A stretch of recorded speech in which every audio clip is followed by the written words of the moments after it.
गठबंधन के 238 सांसद 238, एनडीए के 293,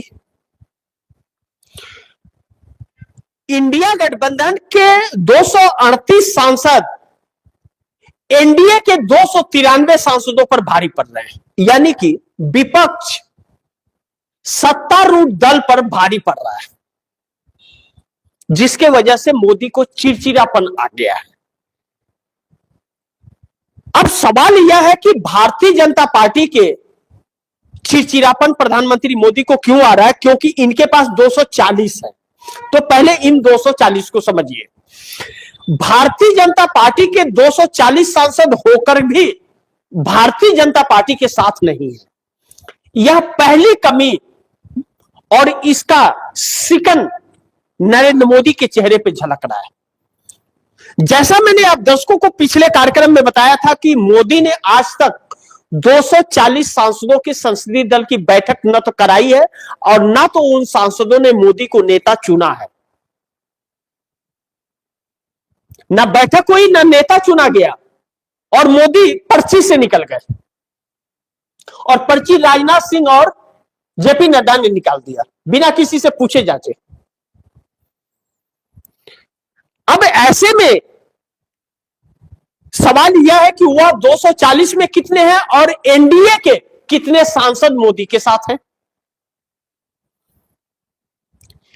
इसका पूरा भाग मोदी खुद भी नहीं कर पा रहे, और जब मोदी नहीं कर पा रहे हैं तो मोदी मुसीबत में आ गए हैं।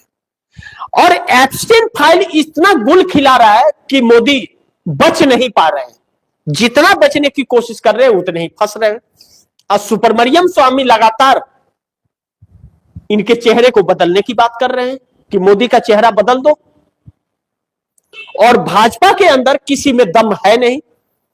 और अगर नितिन गडकरी कहते हैं कि इस्तीफा देकर अपनी इज्जत बचा लो तो कोई सुनता नहीं है, लेकिन वही जब ख्यालात आते हैं तो जो सीनियर नेता हैं जो कैमरे पर नहीं आ पा रहे हैं और जिनके अस्तित्व को मोदी ने खत्म कर दिया, नितिन नवीन के राष्ट्रीय अध्यक्ष बनने के बाद उन्होंने कहा कि भैया इस्तीफा देकर अपनी इज्जत बचा लो, नहीं तो अब पर्ची वाले तुमको सिखाएंगे कि राजनीति कैसे की जाती है।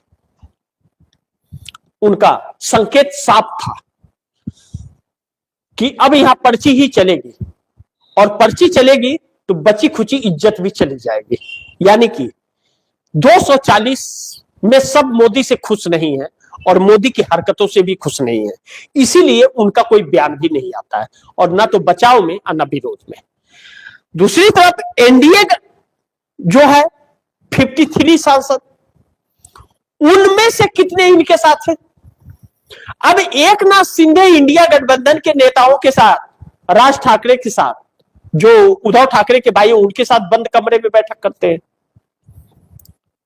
नीतीश कुमार लगातार तेजस्वी यादव के संपर्क में है, लगातार संपर्क में है। चंद्रबाबू नायडू नाराज ही होकर के बैठे हुए, वह कभी कहते कि मैं समर्थन वापस ले लूंगा, नहीं तो मुझे ये दो वो दो। तो कितने साथ हैं? 38 सांसद तो लगातार इनसे दूरी बना रहे हैं, कभी हां और कभी ना। तो हां ना के बीच में कहीं ऐसा ना हो जाए कि वॉकआउट कर जाए वोटिंग के वक्त। हां ना के बीच यही तो होता है। अरे या तो सिक्का आप उछालोगे तो या टेल आएगा या हेड आएगा, दो में एक ही आएगा। लेकिन दोनों ना आए तो इसका मतलब सिक्का खड़ा हो जाएगा कि ना हेड ना टेल, खड़ा हो जाओ। तो जो पार्लियामेंट में अविश्वास प्रस्ताव पर वोटिंग होना है उसमें ना एनडीए को देंगे ना इंडिया को देंगे, हम वॉकआउट कर जाएंगे। वॉकआउट कर गए तो मोदी का इस्तीफा वैसे ही हो जाएगा। स्पीकर ओम बिरला पर अविश्वास प्रस्ताव में अगर हार गए, मोदी नहीं बचा पाए, तो यानी कि सरकार ने समर्थन खो दिया अपना, सरकार के पास समर्थन नहीं है, अविश्वास प्रस्ताव आ जाएगा सरकार के खिलाफ। तो कहीं ऐसा तो नहीं होने वाला है, क्योंकि ऐसे ही परिस्थितियां नजर आ रही हैं।